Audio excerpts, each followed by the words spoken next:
My name is Christopher Wolstenholme. Most people in this country call me Aussie for obvious reasons. It's just easier because I got that really long name. The company that I own is called Beverage. What we sell is vodka protein water. So it is America's first and only vodka protein water. We're the only alcohol and protein combination on the market. 8 grams of protein, vodka, no bubbles. We use a pea protein, so it's gluten-free, dairy-free. It's actually vegan as well, if that's your jam. And then only 2 added grams of sugar. So it's not super sweet.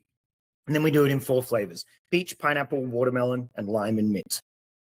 Very cool. So we're distributed right now. Anybody's listening or anything like that, where are you guys on the shelf? And then do you have DTC for shipping in certain states and stuff? So we are in Georgia, North Carolina, special order, and then Iowa, because that's where my wife's from. So you always want to be distributed where the family is. But we run through Reserve Bar for D2C. Everything's on the website. You know, you can, if you Google protein and alcohol, I'm the first thing that comes up for obvious reasons. It's always a nice feeling to be, you know, the first thing out of Google. And then with our distributors here in Georgia, we're within the beer network. So Atlanta Beverage, Eagle Rock, Bib, there's a whole host of them. Basically, if they do, you know, the AB products, that's where you're going to find me. Perfect. And kind of let's go back to your personal story and everything like that. Let's fly back before you started the brand. Paint the picture for me. Where were you? Who was around you when the light bulb came and the idea came from me? Yeah. So this company was born from failure. So basically, when I first got to America, turned around to my girlfriend, now wife, and I was like, something's missing. You know, I don't know what's missing, but something's missing. And she was like, Chris, you're being an idiot. This is America. We've got everything, right? We don't miss things in this country. And you know, something was just missing. Anyway, we go back to Australia. Mate of mine calls me up and he's like, hey, can you go through the bottle-o and, you know, pick up a couple of cases and some ice? I was like, yeah, no worries. So we drive through a liquor store, right? And Texas is the most well-known place to have the actual, you know, you drive into the building, they load up your boot, and then you drive away. And my wife was like, my girlfriend, wife, was like, oh, we don't have these in Georgia. Like, this is amazing. And it dawned on me, I was like, Americans love to be in their car. They love pickup. They love to not have to do anything and go anywhere, you know, if it can come to them. And, you know, I took that idea from Starbucks where, you know, people would sit in their cars for 15 minutes to get 2 coffees when you could park, walk in and walk out in 3. COVID hit. I've always been in restaurants. And obviously I went from working, you know, 70 plus hours a week to 35. And when you are someone like me, you need to fill that time. You can't just watch TV and, you know, hope that your brain's going to go quiet, because it just doesn't. So I wrote a business plan, ended up getting SBA funding, found a location, did the renovations, shelving, stock, was starting to hire people. Everything was all lined up really nice. And then the state gave me a call and said, we've made a mistake with your paperwork. You are too close to another liquor store. There's no changing it. You have to pull out. So that was exactly 4 weeks to opening. On the day, 4 weeks. And so we pulled out. We sold everything off, sent everything back, you know, wound down everything, ended up losing just over 50 grand on that. So I remember the day, Friday afternoon, sat in front of the spreadsheet, calculated the losses, was by myself, had a 5-minute cry, right? I was like, what have I just done, right? We don't like it when we lose $10, much less losing 50 grand, right? So my wife comes home and she's like, what do you want to do? And I said, look, I'm not happy. I'm not going to be happy for a minute, but if I make you happy, that'll probably make me smile. So there's a place around the corner. It's called Generations Pizza. They do a pizza there that is known in the Midwest, and it's called taco pizza. And it's very, very famous in the Midwest for some reason or another. You know, all the Casey's and petrol stations and all the pizza shops do it, right? So we go there, we order a taco pizza, we order some cheese sticks, order a couple of beers. And we just got talking. And it was like, what do you want to do? What are you thinking?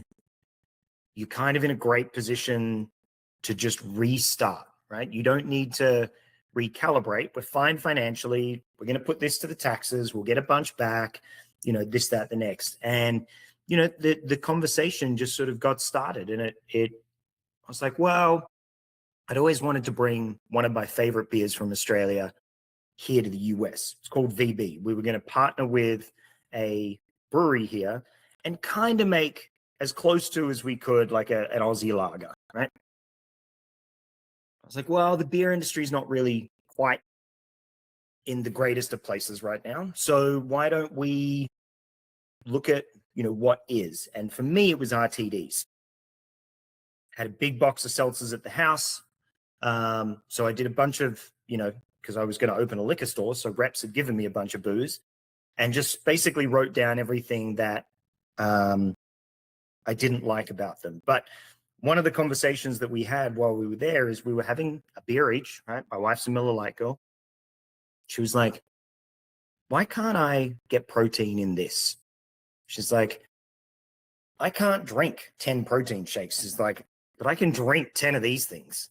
It's just like, why can't I do that? And it got us thinking, right? So the big thing for me is, we'd had enough drinks by that stage, and I just got started, right? I started drawing stuff out, started researching, started doing stuff. And instead of sleeping on the idea, going, well, I'll think about it for a couple of days, I just started, right? I just got going. And I think that's where most ideas go to die is, well, I'll think about it. When you think about it, the only things you think about are the negative component, right? What if it fails? Yeah, but what if it succeeds? So I think, that's genuinely how we got started, was in a pizza shop, born out of failure, out of a conversation, thinking if I'm going to sell something, sell me, which is why all the Australianisms, mate and the koala and all these other different things. And then just putting one foot in front of the other and just moving forward with it. So yeah, it truly was just born out of failure. How was it in the beginning when, like I brought a couple of different new emerging categories to distributors and to retailers? How's the reception been so far? And do you have obviously educational hurdles in the beginning, explaining it now that you are such a unique product in the market? Yeah, so it definitely started, you got to remember I was in restaurants. So I knew all the reps. I knew all the distributing houses. I bought off them, right? I was the GM of the restaurant that dictated what I didn't get in. So I knew all these guys. Even then, even that problem, and even with the juice being really good, they were like, Chris, we just, Savannah Distributing said it best. And they weren't being rude. I was with them. They'd tried it. They had done another tasting with me. We were, conversing about the whole thing. And they were just like, Chris, it's really good, but we don't know how to sell it. Like, we don't understand how we're going to go to a store owner and be like, guess what I've got? Now, 2 years later, this wellness adjacent space that is definitely growing up. That's what I call it. You can call it the aid space or whatever. You've got Daylight, Superlight, Vodka. There's all these brands that are coming out with electrolyte alcohol.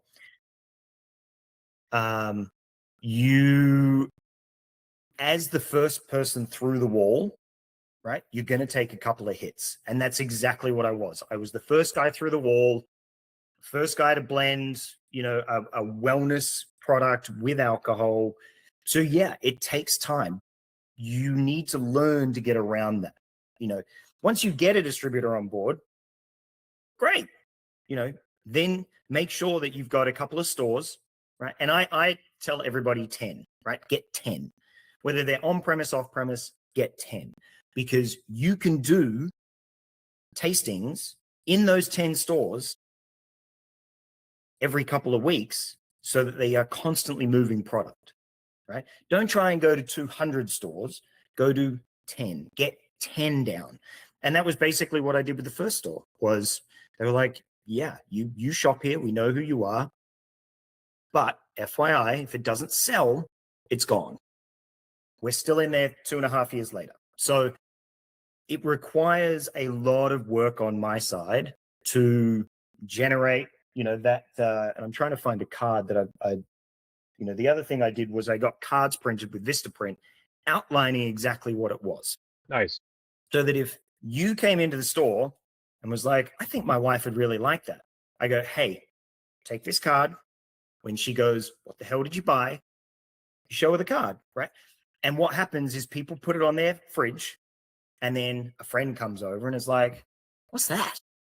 And they're like, oh yeah, it's this, we picked it up, it's in the fridge, you can try it, it's great, it's, this, that, the next. So I think, this is one of those components for definitely that first 12 to 18 months that you're selling. Now you got to remember, we were doing research and development for 13 months to get the product even created, especially with the TTB and the FDA, because brand new, never been done before, wrapped up in red tape, the whole works.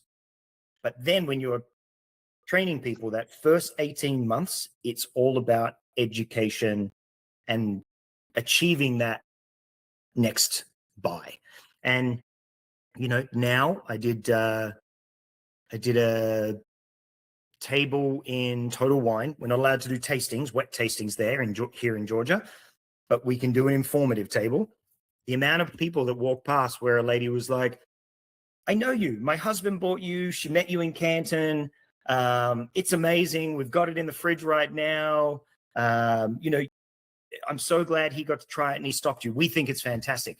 And what happens is in that very small space, right? People hear, because they're looking for something new to pick up off the shelf, that lady going, yeah, we've got you. We think it's amazing. And then they're like, oh, what have you got?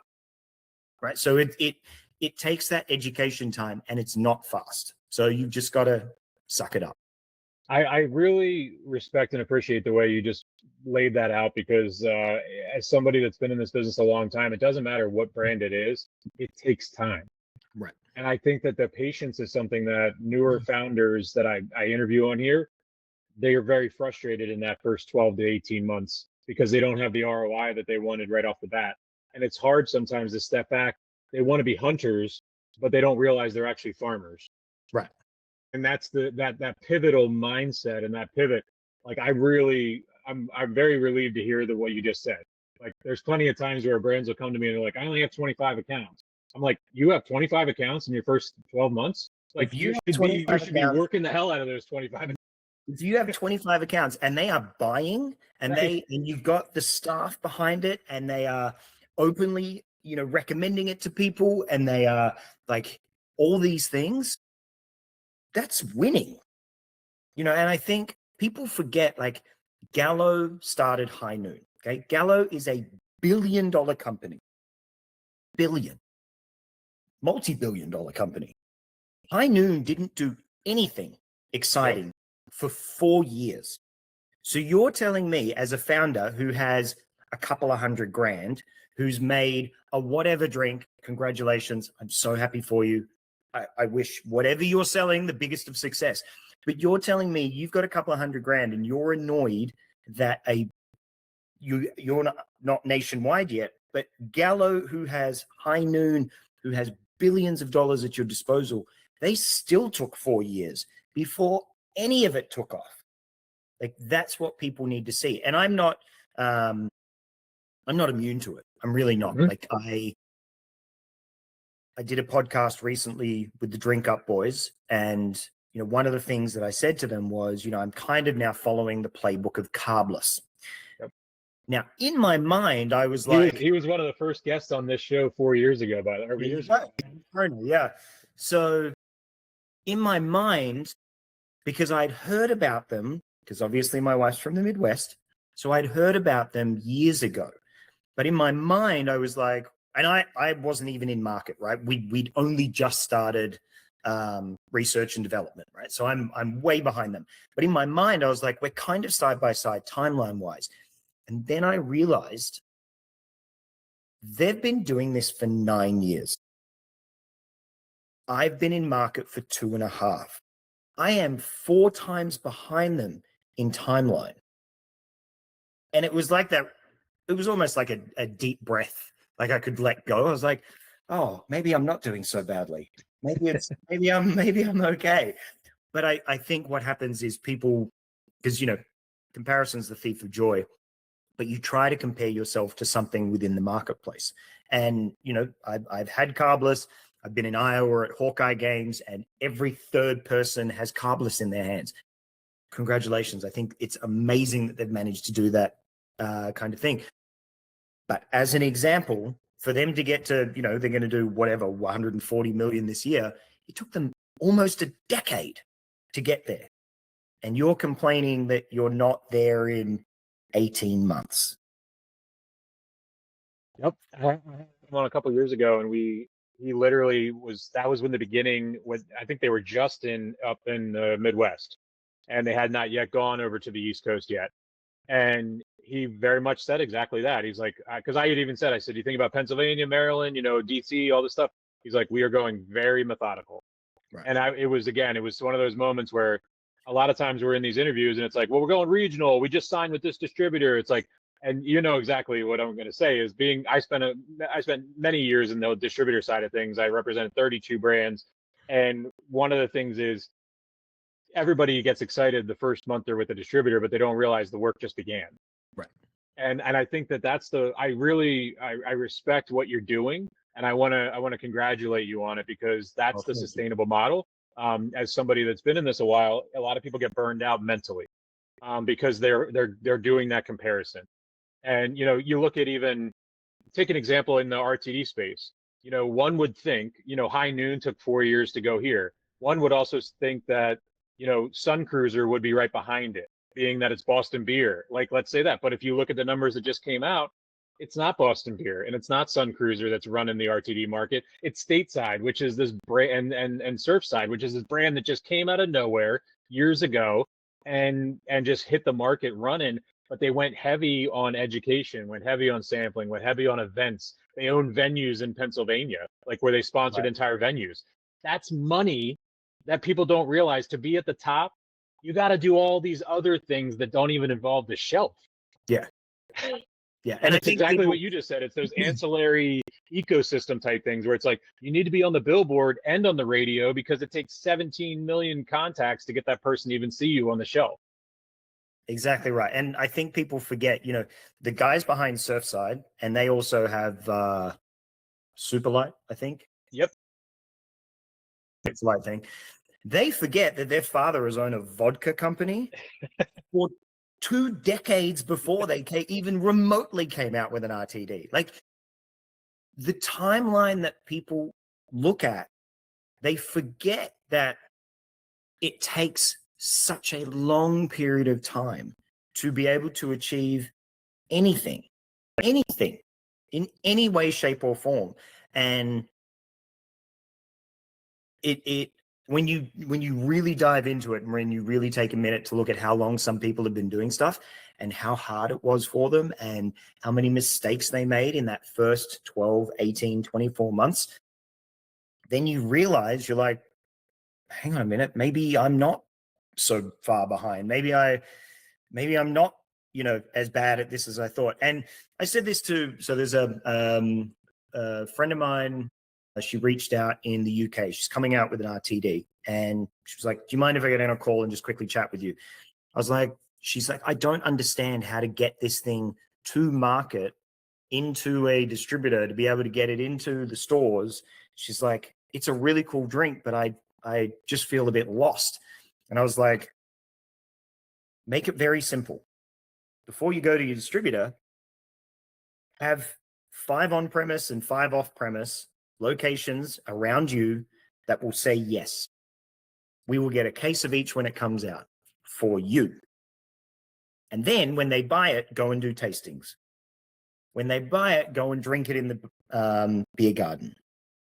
Generate those returns and only focus on 10. I said, and then only do 10 or maybe 20 for an entire year. Don't try to go to Ireland or Wales or whatever. Stay within your market. Stay where all your friends are. Stay where all the people that support you, who want to see you succeed, who will drink your product because it's your product, and who will buy your product because it's for you, do that. And she was like, that sounds really clear. It's like, yeah, but we as founders, we think of this giant, enormous map that we want to be everywhere. No. Start here, start down here, and then go from there. So I think that's what, I mean, if anybody from the podcast that listens today takes anything, it's probably that is the timeline's going to take longer than you think, and you should really focus on your home market first. Yeah, it's location trackers and store trackers on their the brand on their websites. And it's always a flag for me of concern and empathy for them, because I'll see they're in Michigan, Texas, California, and New York. And I'm just like, how I get it. And then when you talk to them, most of the time, they're very reliant on their distributor to push their product for them. And I think that they don't realize what the rate of sale means. And I think one time, it's kind of like when you look at the internet. And now today, I think the latest numbers was 50 or 60% of the internet is bots. And so you think about it that way, it's kind of the same. And I was one that sold into thousands of places for people. If you don't have a rate of sale at nearly 100% of the locations you're at, those are just vanity metrics. To be able to say that you have 1,500 locations across the country, but only 500 of them are actually reordering every 2 to 3 months, that's a big concern, because you have things we call it having birthdays, where you have a lot of cans having a birthday on a shelf somewhere and collecting dust, growing a beard. Really, eventually what happens is years later, that external radius begins to come inward, because now those products are being pulled off the shelf, and those people are stopped buying it. Those people then tell their friends, they've then moved on to another product. Thus, the cycle continues with a new brand. And then all of a sudden now, 3, 4, 5 years in, the market forced you back into your home market, but also it forced you with a lot of people turned off with your product. Right. And so now you have a whole different problem in the future. And that's what I try to talk through a lot of people with. And I'm happy that you don't have that mentality, because they don't realize that while the ripple goes out, the ripple comes back. And it's either going to come back with good shit, or it's going to come back with like a bank account breaking shit. Yeah, it was funny. I mean, so I will be, very transparent for people. I was copying essentially the mum water mentality, and mum water is everywhere. It's in 45 states, and you can buy it everywhere, except they're only doing about 40 million a year. Carbliss, right, which is now who I'm copying, stayed in that one little section in the middle of the US, North, South Dakota, Nebraska, Iowa, Minnesota, and something else, right? They were just doing 100 million a year, because what they focused on was the colleges in their Midwestern town. They went to all the festivals, they did all the tastings, they did everything that they could focus on in that sliver of the market. And it's only this year, almost 10 years in, that they've made it to Georgia. Right? This is their first year. So we expanded to Florida, but I had such issues with my distributor, and it's not like people weren't buying. Total Wine put us in 3 pilot locations. They then expanded us to 9, right? Because they loved what was going on in those 3. But they sat there and they're like, Chris, we can't take an order once a month. We want a full shelf all the time. So either you get a new distributor or we've got to drop you. So we pulled out of the Florida market to make sure that, okay, Georgia is doing its thing. We want 80% reorder rate. We want, all these metrics that I've assigned myself to then be able to go to the Florida distributor and go, okay, guys, this is working, and we're 1 state away. Okay, this is how we want to do it. We want to go 1 state, 1 state, 1 state. I love the idea of, I I will jump on my soapbox, not because I hate her, but because I think it is the most classic tale of time. And I put a LinkedIn post out on it, and I've talked about it before on other podcasts. Kylie Jenner created Sprinter RTD. I created Mate RTD. We launched within 3 months of each other. She got distribution with the largest distributor in the US, obviously, because that's how that's going to work. Went to multiple states. She just folded her RTD company because there were no sales. So you can get that in a short period of time, but all those followers and people are only going to buy it once if the juice is no good? You know, It's perfect. It's perfectly said. You got a billionaire there that couldn't do it. Unlimited funds, and even if all those funds tapped out, unlimited connections of unlimited funds on top of funds. right, right. And you know, I do a tasting down the road, Hop Grain and Vine, killer place. Grabbed, you know, this couple walking past, and the girl was like, "This is my mum's favorite. Actually, I need to pick some up right now for her." And the guy was like, "Oh yeah, let me have a taste while I'm here." Right? That is what you want to generate before you start trying to go nationwide.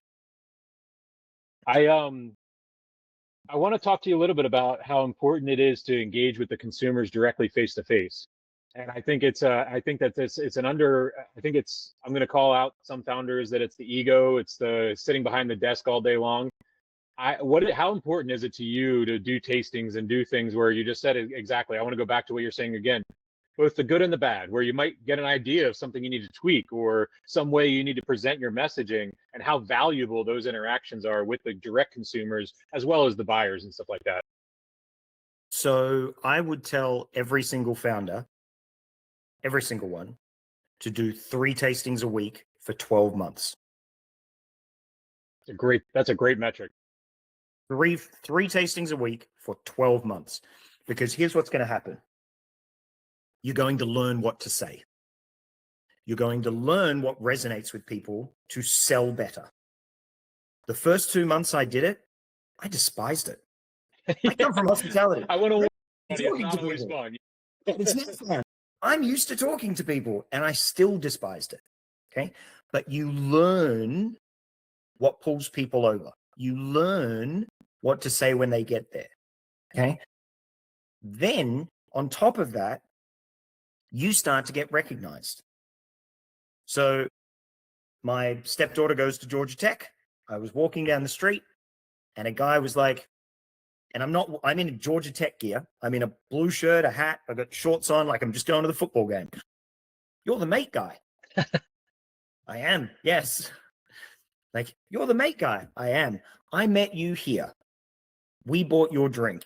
It's amazing. It's in the fridge right now." And what I think founders forget, and they need to pull from this, is you, above anything else, somebody wants to support you, not the brand, you. So people learn that it's my brand, right? And they're like, "It's really good. I wasn't coming in for it today, but I'm going to pick up a box anyway because I got to meet you." It's you. Now, there are times where people go, "Oh my God, I hate it," right? And then my poor ego is like, "Wait a minute, does this taste bad?" Right? "I'll taste it." "No, it's good." "Okay, it's just them," right? Because we're in a liquor store. There are 100 million products in this store. I don't like bourbon. I can't stand the taste of bourbon. I like tequila. So of course I'm not going to like a bourbon if I try it, right? Same thing here. Maybe there's not enough sugar in there. Maybe the flavoring's not right for them. Maybe they prefer bubbles. Maybe they can taste the fruiting, right? There's all these elements I can't control with them.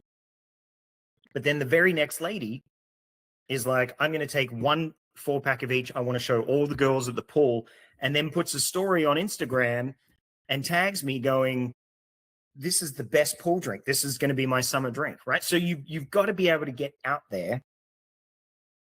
And then when you have a buyer, okay, using an example, I'm meeting with a co-packer next week. They're based here in Georgia. They've got pasteurization. They've got everything I need. It's going to definitely reduce my costs. We currently co-pack in Colorado. Maybe I keep both just in case, you know, we want to go out to the West Coast at some point. But they're like, "What, you know, did you do a tasting recently and how were the sales?" I was like, "Yeah, Friday, July 3rd, 4 to 7, Mars Hill. The first store we were ever in, tiny. In 2.5 hours, we went through 8 8-packs and 18 4-packs. And that's not stopping everyone either. That's just stopping who I could." And they're like, "Oh yeah, that's good." Yeah. Yep. It sure is. So if you're doing 8 to 15 cases in total of flats, throughout the course of your event, that's perfect. right. And I think you need to become that guy. Like when I do a festival, people love it when they find out I'm the guy that owns it. Well, how big's your team? You're looking at it. You're like, this is amazing. Where can I buy it right now? And I'd go, and when I do a festival, I know I'm going to be there. So I get a store so I can go there. The amount of people I watch leave the festival or whatever I'm doing and go straight there. And then I go into the store. They're like, it worked. We're buying more next week. Perfect. A little tip for everybody out there too, when you're doing festivals, is also take all the retailers in a 20 to 30 mile radius of the festival and have a sheet with you on your desk, so you can just hand it to them. And just, even if it's just a single Google Doc, I hand it out all day long. And then I'll let, like, the retailers have now caught on that, like, when there's a festival and all of a sudden people are coming in, they know that I'm handing, it's just a Word doc. I'll print it Staples or on a home computer, and nothing fancy, no design. And just because that's what people try it. And we don't realize, I as well, in my beginning days, you don't realize when they try something at an event, they don't buy it in that moment because they were dead set on the certain brand that they had when they walked in the door. But you can linger in their head, and they need deliverables, whether it's a sticker or whatever. But if you're at a festival and you can drive traffic to your retailer, now you're talking about a real cohesive two-way relationship too. So for people at festivals, this is for a founder that doesn't have millions and millions of dollars to spend. The return on investment on something like that, okay? I have 3 different types. I've got this, I've got G'day Mate, and I've got actually Mate Vodka Protein Water, right? There is a much, much higher return because they stick that on their laptop or their Stanley Cup or, they're on the back of their phone, right? Mm-hmm. I've seen a bunch of those. People walk up when I'm doing a taste and they're like, yeah, I'm pretty good here, right? One lady's I've seen a couple with because I did big koala stickers. I've seen a couple on cars, right? Because they think it's cool, little koala on their car. The return on investment for something that costs a couple of cents versus a hat, a hoodie, a stubby holder, something big, those hats just get thrown in with all the other hats. Those hoodies only come out once a week for 4 months, if that, right? Stubby holder, we just cleared out our kitchen the other day. We had bags and bags and bags of them, and they cost huge amounts of money. These things, I see at the gym. I see at Crunch Fitness because we advertise there. I see everywhere. These things I see everywhere. If hats and hoodies are cool, get a first run, keep them for you and your people. But as a general rule, they're not worth it. I add on to that is chapsticks, and people are always like chapsticks. That's so weird. No, you need to put it on stickers, anything that's on everything all day long, just like you said, or in their pocket. And keychains are cool, but again, you're only grabbing them when you grab your keys. Your brain is not thinking about what's on my key ring. It's going to the car. But the chapstick, you pull it out, you look at it, you look at it for a second, then you're using it. Most times, depending upon where you are in the country, that could be multiple times a day. But I'm a #1 advocate of stickers. I think stickers are underutilized and overcomplicated. And also, it's one of those things where you're right. People go big on T-shirts and sweatshirts and hoodies and hats. And that's great for if you have a key account, you know what I mean? And you want that guy wearing it. But again, he's not going to wear it every day. Right. He's going to wear it once a month or something like that. Stickers last every day. They're all day, every day. They're on coolers. They're on back of registers, everything. Yeah, that's awesome, man. Well, Chris, I really appreciate you taking the time, man. These are really good intros. I got a great snapshot. I appreciate you really taking a different lens on your go-to-market strategy, and kudos to you because that's mine. So we are lock and step in what mine is. And I also have been through just lots of failures of projects with over time where the expectations were higher than the actual operating budget and the reality of what's real. And I think the biggest thing today, and that was years ago, but even in today's world, the consumer has so many options and so many opportunities that we really do have to be like surgically laser focused on how we present ourselves to those consumers, because we underestimate as founders how confusing it is as a consumer. We live and breathe this industry. We walk into the beverage section of a store or a liquor store or a grocery store. We know the brands, we know the colors. We don't really have to look at the cans. We have to take ourselves out of ourselves. And then that's the goal at the end. Can you see the shelf? Can you see the business? Can you see the retailer from the consumer's perspective? And that's very hard to do when you're in it and you're ingrained in the business. But the second you do that, the second you have the competitive edge, because then you can be humble enough to realize, oh shit, I'm just one of hundreds of other brands on the shelf. Right. And I think that's the number one wake up call, and not to make that a depressive thing that you hide away from. Make that an empowering thing that you have the opportunity to sit on these shelves with these hundreds of other brands. And how are you going to differentiate yourself to that consumer? Because yeah, the buyer is one sell. Yeah, you've sold to the buyer and you rolled out 100 stores. Congratulations. But did you sell to the consumer that's going to actually grab that and pull it off the shelf to then let you be there 2 years from now? I think, the one thing that I will probably leave with everyone is this major thing here. This is the main thing. We as children growing up, our parents tell us, we come running in, we're crying, we're kids. She doesn't like me, he doesn't like me. And your parents were like, well, just be nice and they will like you, right? So we intrinsically as adults, we try to make people like us, okay? If a store turns around to you and says, look, it's cool, but it's not us, stop trying. Stop trying. The next store that is like, this is cool, yeah, we'd like it, give us 10 cases. Go all in on those people.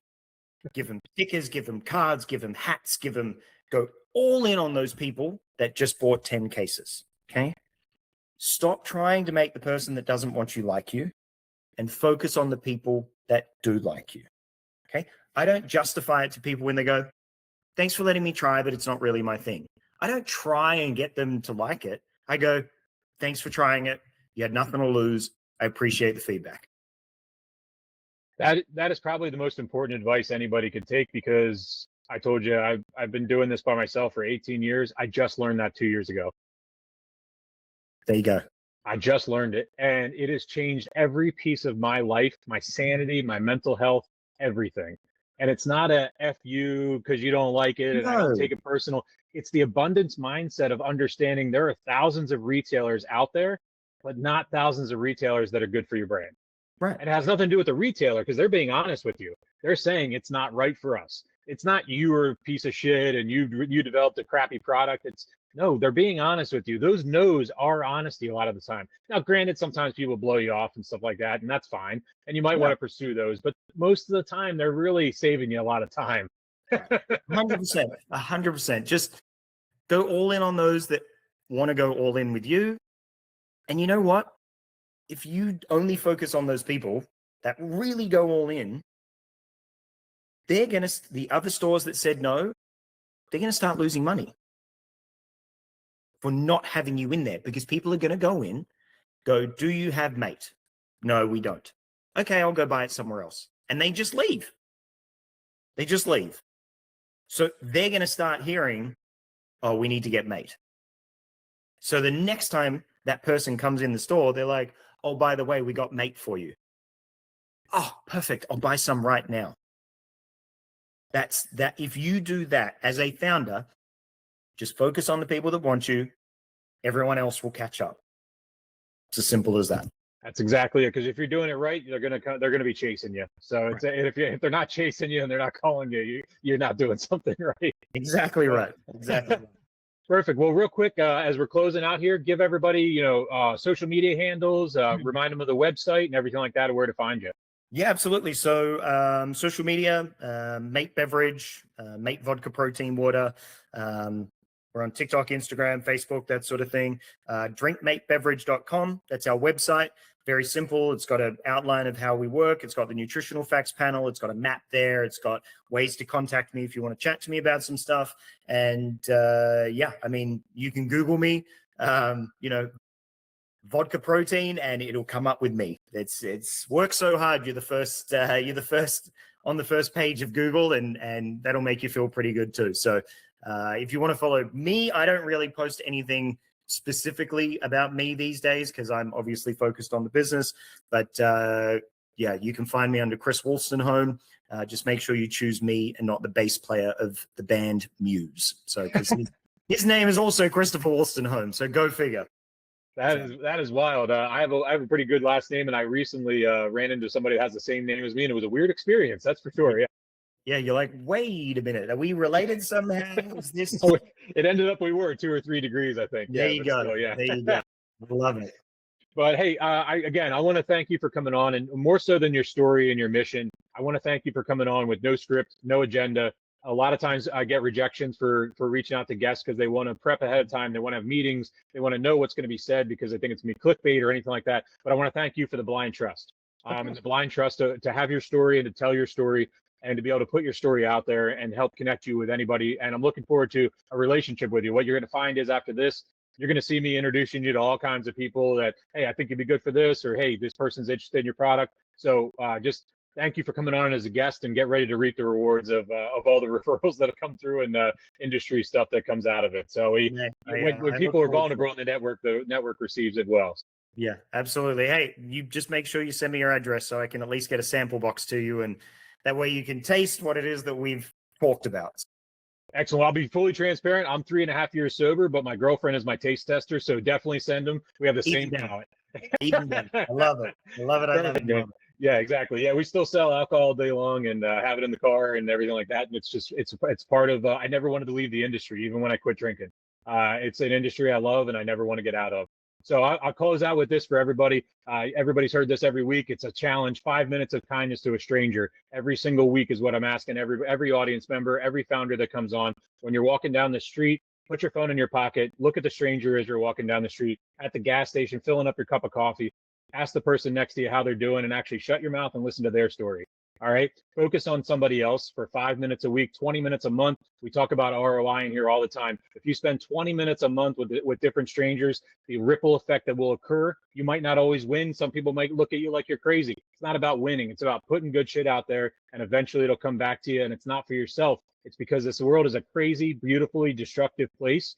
And while your life might be fulfilled, you might have your family and everything's good, there's somebody out there that isn't. And I bet you over those 20 minutes a month, you're going to hit a lot of people that aren't having a good life. They may not even want to be on this earth. And that human connection could give them another week, another couple months to think about things and really consider what's going on. So, Chris, thank you for participating in the show. Thank you for being such a positive influence on this place.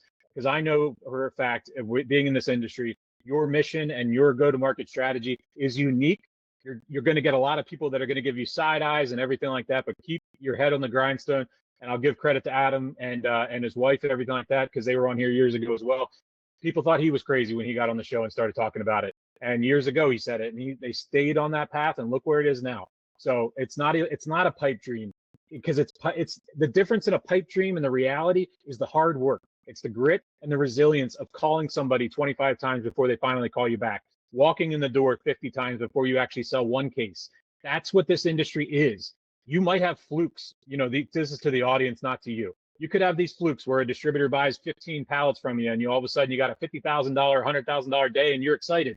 Guess what? The work just began, because you got to get that market to accept your product, to love your product, and pull it off the shelf. Chris, this is a conversation that's not said enough in this industry. So you have a good rest of your day, buddy. Thanks again, man. You too. Bye now. Bye-bye.